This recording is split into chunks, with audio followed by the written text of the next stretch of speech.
Denise Tan, and this is One News Now. Transport Group Piston has started their two-day transport strike early today to protest the PUV modernization program.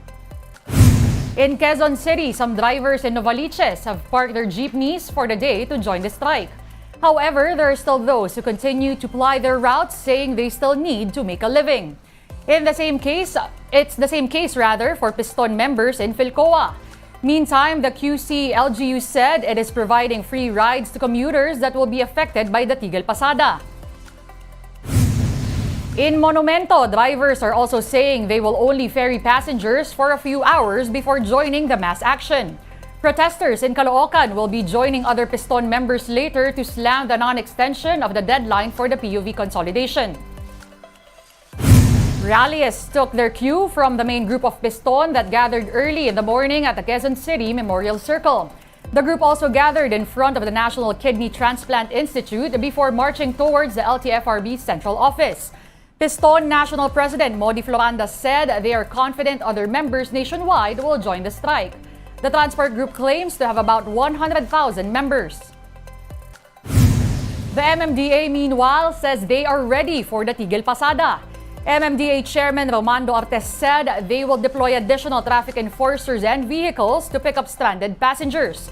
There's no suspension of the number coding scheme today or tomorrow, which is the last day of the Piston strike. Still in the transport sector, the DOTR has confirmed a fare hike for the MRT3 next year.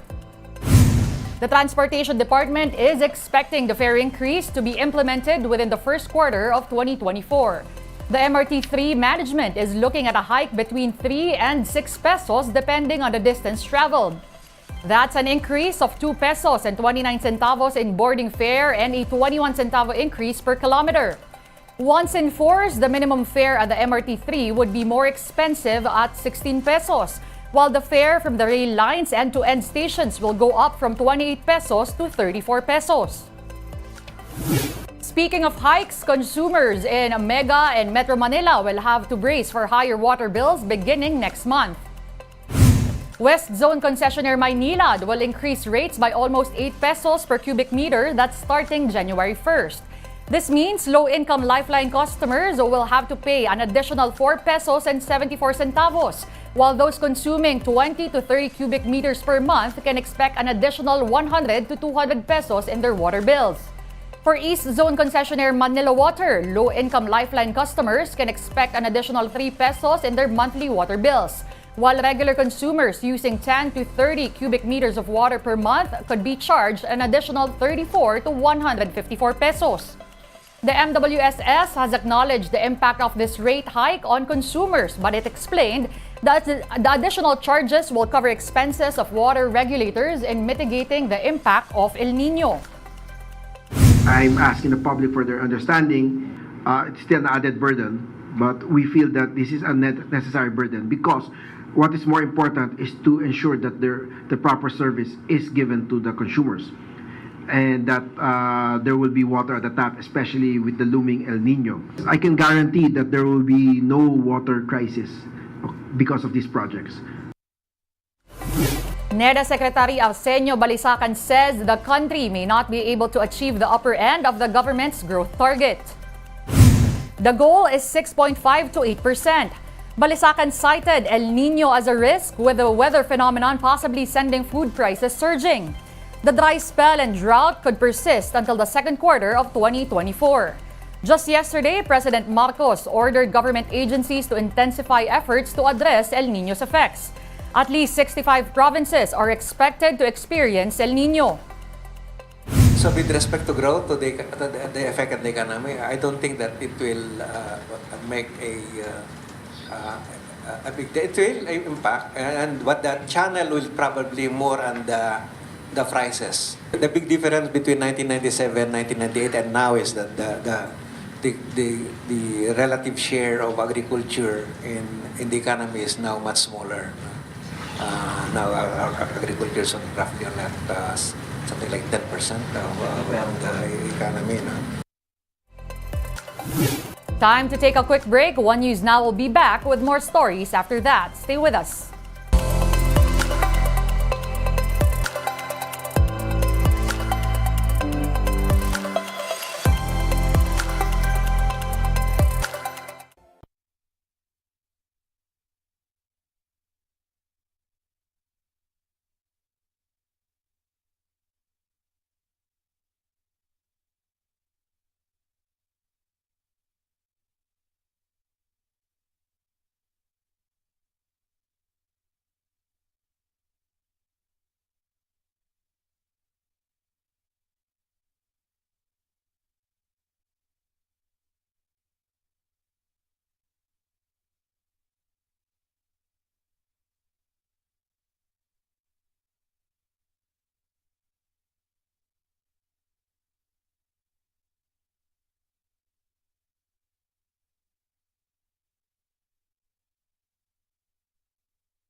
You're still watching One News Now. I'm Denise Tan.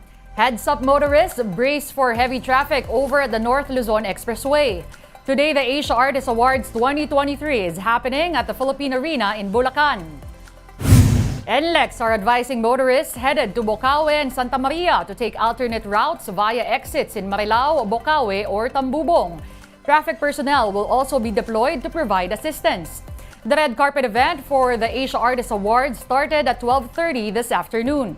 Awarding will begin at 3:30 p.m. and will last until 9:30 in the evening. Can renewable energy get into half of the country's energy mix by 2040?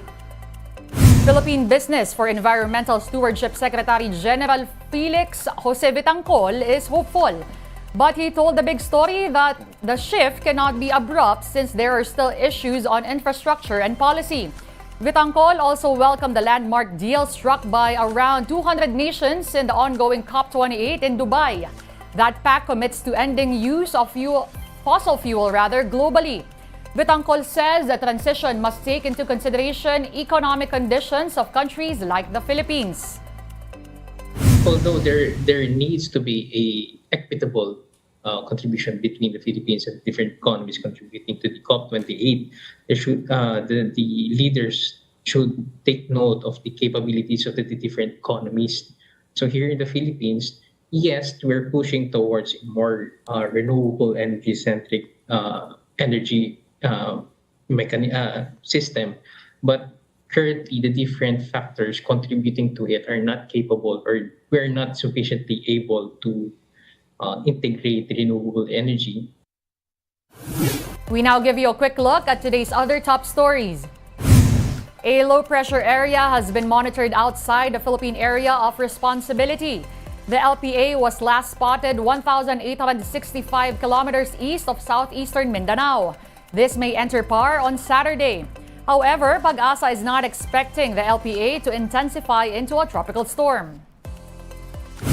Senator Francis Tolentino neither confirmed nor denied his resignation as chairperson of the Senate Blue Ribbon Committee. Tolentino said he can only confirm that he is in Washington, D.C. right now. If the senator indeed stepped down from his post, Tolentino's resignation will only be formalized in a plenary session. Congress sessions resume on January 22nd next year. The Senate has ratified the resolution establishing a social security agreement between the Philippines and South Korea. This means Filipinos in South Korea, including their dependents and survivors, will get the same social security benefits as the foreign nation's citizens. South Korean nationals migrating to the Philippines will also receive their contributions through their own pension system. And the Education Department is reminding schools to make their Christmas parties as simple as possible.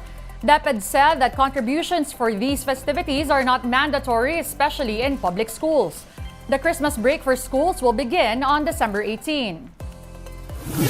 In entertainment, inspiring tributes are pouring in for Hollywood actor Andre Braugher, who passed away at the age of 61 after a brief illness. Braugher became more popular for playing the character Captain Holt in the hit comedy series Brooklyn Nine-Nine. Braugher's co-stars in the Emmy-winning sitcom are heartbroken by his passing. Terry Crews said that Braugher taught him so much in the last 8 years and that the late actor showed him what a well-lived life looks like.